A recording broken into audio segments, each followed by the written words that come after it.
Good morning and welcome to another Partner Focus Day. I'm very pleased this morning to be joined by Leslie and Stuart from Fiscal Technologies, who, it is fair to say, have been with us off and on for pretty much our whole journey. We've worked closely with the team, they've supported us at events, and it's really lovely to catch up with you and find out what you've been up to, because I know you don't stand still. Things have been moving forward every year with you guys. Stuart, for those that don't know you, if you wouldn't mind, would you give us a bit of an introduction to what you do, how you do it, and the types of customers you support, please? Sure. Hi, Mike, and thanks for having us. Fiscal Technologies has been working with accounts payable and shared services teams since around about 2007, a long time before I joined them. We help organizations automate processes, protect working capital, prevent financial loss, eliminate supplier risk. In practical terms, what that means to people is we're a layer of defense that sits above an ERP system, highlighting things like potential fraud, errors, duplicates. We allow companies to recover lost cash. We have a fully automated statement reconciliation solution. So statement rec is a pain for most AP teams. We have a standalone solution, or they can have it as part of our overall transactional risk platform. And we have other modules. Everything is designed around what an AP team might need and wider into procurement. So we look at supplier risk, credit monitoring, we have sanctioned supplier checks, employee checks, we have custom reporting, and it's AI driven. So if somebody needs a report, they don't need to figure out what format it should be in, what data is needed. They literally just ask it. I want to see a graph which shows me this. And it can take all that data and shave hours off somebody with some technical capability, making something very simple for an AP team to produce. In company terms, just last year, we protected around £340 billion of spend for organizations in the UK and the US. That's 60 million invoices. And roughly, when we put it in different terms, that's roughly equivalent to about 15% of the UK GDP. Wow. Leslie, you've been co-founder of the business, been there since the start. Would you mind sharing with our members and our wider social media audience some of the challenges and some of the things you've seen over the years, and perhaps how you've seen the industry change? I know your company's very dynamic, but what's different then and now? So I think size. So 2007, when we launched, we had about 25 customers that we were working with at that time, and they'd kind of been born and bred out of recovery audit. And I know we might come back and talk about that in a little while. And we recognized that there was a real need to empower AP people because recovery audit was quite bullish at that time. If you think about the big players in recovery audit like PwC and PRGX, and they would come in, and it was quite soul destroying, because they would tell them where all the problems are, millions are going out the door, and the AP community was left with this, well, there you go, solve the problem. So we came in and said, how do we prevent this from happening? So we just wanted to put our AP communities back on that pedestal, because they worked their socks off in order to pay on time and as clean as possible. And it just was not happening. And the reason for that was the levels of automation. So not only did you have your recovery audit team making them feel bloody awful, but you also had about 5 or 6 different streams of automation coming in to that workflow, which were causing all those problems.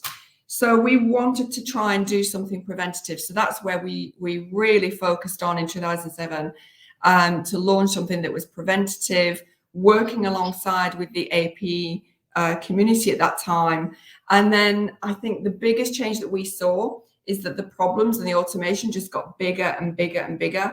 And then there was a merge of AP and procurement. So the P2P piece was coming in. Then people were offshoring, onshoring, shared service centers. And we've seen all that change go back and forth with a lot of our customers.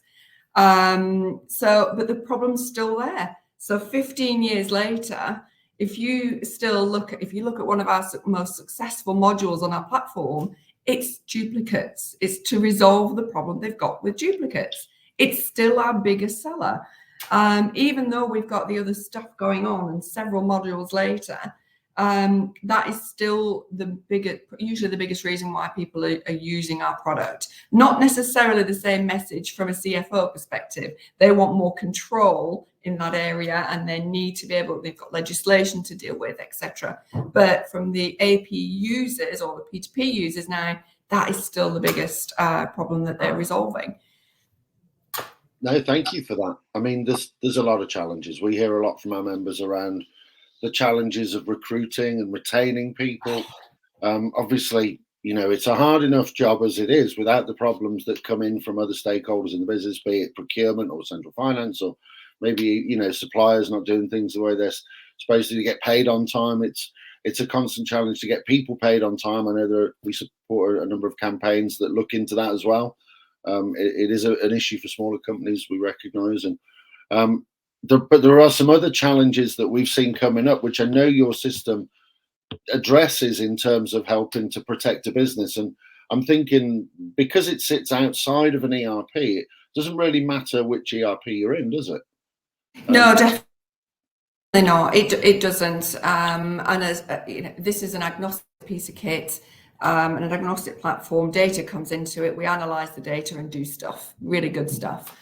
And I think, our focus for this year, you made a point then about some additional elements. We've noticed a huge change since we had Empower, our conference, which is the same time as always within a couple of weeks of the APA conference. But we've ran Empower, our customer conference, for years now. And the last couple of years, the message from our customers has been around doing more with less people, whether that be less people entering the industry, people retiring from the industry, or whether companies have made decision to shrink those teams. So they're having to do a lot more with less, and that sophistication is still needed. So having a data source in one place that we are able then to help disseminate and actually have something meaningful for that community is our important focus. And so this year for us is about efficiency. We recognize that those communities are shrinking, and we need to be able to do things faster. We need to provide better insight so that the governing financial controller, CFO, has that secure knowledge that their teams are doing what they need to protect their spend. And there's always a couple of challenges, aren't there? I mean, just a couple. So we've got fraud's a big one. We've got coming down the pipe, UK SOX. So obviously, the whole thing about governance, risk and compliance, closing the gaps on, inappropriate internal policies. Again, fraudsters are getting smarter every day. I know your solution protects against fraud as well. And you've got some events coming up, I believe, this year. Our community's been talking about it all the way through last year. At the House of Lords, we were together talking about breaking down the silos between different departments within the business, how to eliminate and mitigate the risk of fraud. And I believe, Stuart, what have you got coming up? Yeah, we've got a load of webinars coming up. We've got a full day fraud masterclass running up in Birmingham. Pretty much every month at the moment, we're running either a webinar with a fraud investigator or some kind of CPD accredited webinar. And the plan is for that to continue through the half year. We've got a few other events, as Leslie mentioned, our big conference in October, your conference coming up through the year. A load of things that we just haven't put properly into the forecast yet. No, well, look, there's loads to get involved with. I mean, the focus very much for this year, and we will be working with you throughout the year. I know you're very productive in your marketing team to get lots of content from you. We're going to keep banging that drum about the opportunities that our members have got to improve their businesses with you.